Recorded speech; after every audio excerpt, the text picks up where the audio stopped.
Assalamualaikum everyone, my name is Nitasha and welcome to another episode of Shaam Ki Chai, where I interview Pakistanis doing really cool things. And today I'm super excited to have with us Maaz Ali and Maaz Khan, aka the Maazes. They are the co-hosts of the Desi Standard Time podcast, where they talk about all things related to South Asian media. And they are also the co-authors of Bollywood for Dummies. Thank you so much for being on the show, you guys. Our friends will say MA or MK, basically. Yeah. MA or MK. Okay. All right. Yeah. So I'm going to use that during the interview so we're not confused. And I'm going to start with MK. Okay. I want to learn about what part of Pakistan your family is from and where you grew up and when you immigrated or your family immigrated to the West. Sure. So my family is Pakistani. They're both from Karachi. Both my parents are from Karachi. My grandparents were from India originally, like Hyderabad area. And then they obviously came over during partition.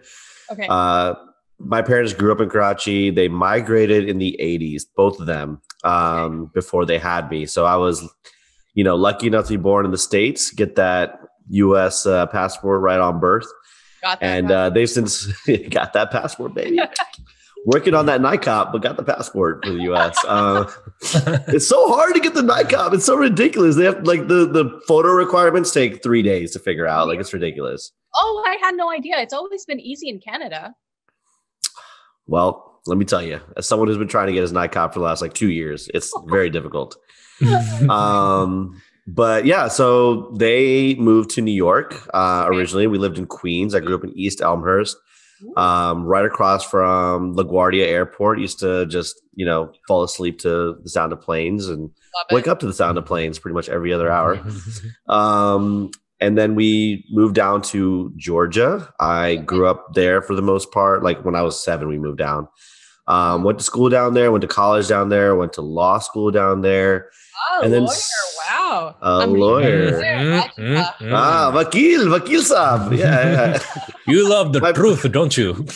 My parents were not so thrilled because I was pre-med in college and I still have a microbiology degree. Oh. But they were like, downhill for them. I know. I basically had a whole presentation about why law school was a better choice. And they're like, yeah, but are you sure? This is, anyone can be liar, but not everyone is doctor. MA, it's all you. What part of Pakistan are you from? When did your family come out here? Tell us about where you grew up. Yeah, for sure. So my parents both came respectively on their own in the early to mid 1970s to LA. Okay. So my uncle, my mamu, happened to be the Christopher Columbus of our family. He sponsored everybody. He lived in New York for a bit. Then he lived in Ohio, and then he eventually settled in LA. And he sponsored a lot of my mom's side of the family. To come over. And so my mom was born and raised in Bombay. She has a half Hyderabadi, half Madrasi. Yeah. Yeah, she has a half Hyderabadi, half Madrasi background. And so when she came over here, she was just working at a beauty salon and just working on old ladies' hairs and taking a bus home to my uncle's place and living with them. And my cousins, so my uncle's kids were essentially like her first children. And my uncle married this Italian lady. And so my mom, as a result, is very well versed in American pop culture. She knows random American gospel. She loved the Carpenters. She loved the Bee Gees. She had a biggest crush, and I think she still does, on John Travolta.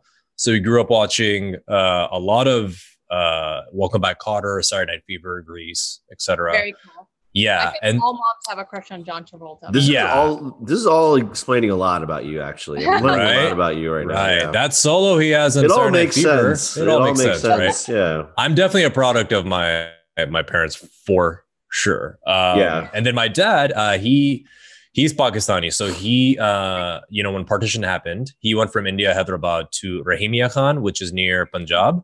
Okay, and he was raised there. Okay. And then he came to LA on his own, and he went to Cal State LA, where he was getting his master's. He was waiting tables. Nice. And through my Thaya, my uncle who recited the Adhan in my ear, his wife is my mom's older sister. So through them, my parents met. They got married back home. in 1976, came back, had my sister in 78, then my brother in 82, and then I in 88. What did your parents think when you said you wanted to be an actor? The $1 million question. Yes, the $1 million question. How'd they react to that? My mom still thinks it's a phase. She's like, he'll grow out of it. It's fine. 34 years later, he'll grow out of it. Yeah. So, which is funny because like we grew up with so much Bollywood and Hollywood in the house, and it's like we just watched so much TV. I just always had a knack for it. Yeah, I think my dad actually kind of similar to MK. I didn't have like a PowerPoint presentation as to explain why here's why I need to do this. But my dad took me to interpretive dance, right? Yeah, I was gonna say you did a charades, right? That makes more sense. I did interpretive dance. Yeah, I purchased the first leotard that I can find, put it on. And don't act like you didn't already have 5 in your drawers. I mean, yeah. That awkward silence means he does. Yeah, exactly. But basically, I went to Denny's with my dad, and it was like around midnight, and this was our way of hanging out. And he basically was just like, "Okay, explain to me your plan." Yeah. And I told him, I was just like, "Look, I'm still in my early mid-20s. This is the time for me to do it. You don't want me to do this in my mid-50s or 40s or whenever I just have like a core life crisis or midlife crisis." Yeah. And he agreed. He was just like, "Okay, as long as you have a plan." What culture do you identify yourself with the most? And MK, I'll give that to you first. I think it's always been interesting because we kind of are like these dual culture kids with an identity crisis growing up. Because like, yeah, I think the reason I'm still close to my culture is because my parents didn't really give me a choice, right? Like my parents to this day are so Pakistani, like they don't know that they live in America is what it feels like. They're still watching, like my dad is still complaining about Imran Khan and like watching, like he still goes to like political meetups. So he's like, what's that party? It's like 3 letters. They're all 3 letters. PPP, PTI. One of those parties. And he'll just be like, yeah, hum jaake baat kar rahe hain. And I'm just like, what are you guys talking about? Like, you live in America. Like, what is this? But, you know, they only speak Urdu at home. They only watch those TV shows and movies and things like that. So growing up, that's all I knew when I would come home. And then I would go to school, and English was actually my second language. Oh. So, yeah, it's interesting growing up here with like really traditional parents. But, you know, the times that I visited Pakistan, people have been like, whoa, like your Urdu is actually not bad for a Western kid. Yeah. And I'm like, yeah, because my parents beat me into submission until I spoke perfect Urdu. So, yeah, I'm thankful that my parents kind of like kept me grounded and connected because my youngest sister, you know, she's 10 years younger than me. Okay. And so she kind of had, and I have 2 sisters. So she had 2 older siblings who spoke English around the home. So her Urdu sounds like, you know, the white people in Lagan or something, like just like aap log kaise hain. And like I grew up in a community where there's like a lot of Punjabis, like a lot of proud like Jat, you know, munde and kuriya, auntie uncles. Jat life, baby. Yeah, Jat life. Yeah, exactly. But yeah, I mean, like we watch Pakistani dramas, and I think same thing with MK. I grew up in a household where if my mother heard us speaking Urdu or English, she'd be like Urdu mein, and then we would have to just change the discourse amongst the siblings. Yeah, you like start a conversation in English, and they're like, "Mujhe kuch nahi sunai diya, dobara se bolo." I'm like, my parents would do the exact same thing. They'd be like, "Samajh nahi aa raha, kya bola?" Nothing is coming. Nothing. Yeah. I'm really interested to know how you guys decided to start Desi Standard Time. When did that come up? Who started it, and how was that experience like? Any one of you can take this.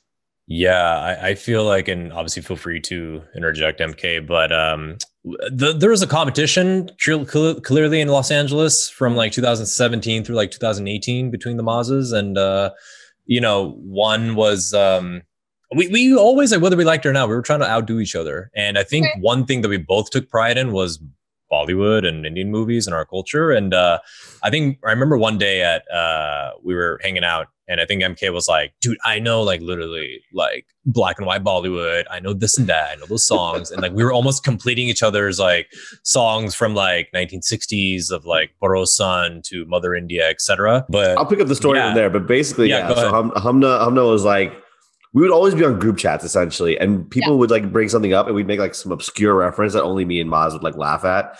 And then we'd be like, "Wait, you guys don't know what we're talking about? Why do you guys suck?" And then we would just kind of like have our own thing. Yeah. So yeah, Hamna was like, well, if you guys know so much, why don't you guys just start a podcast?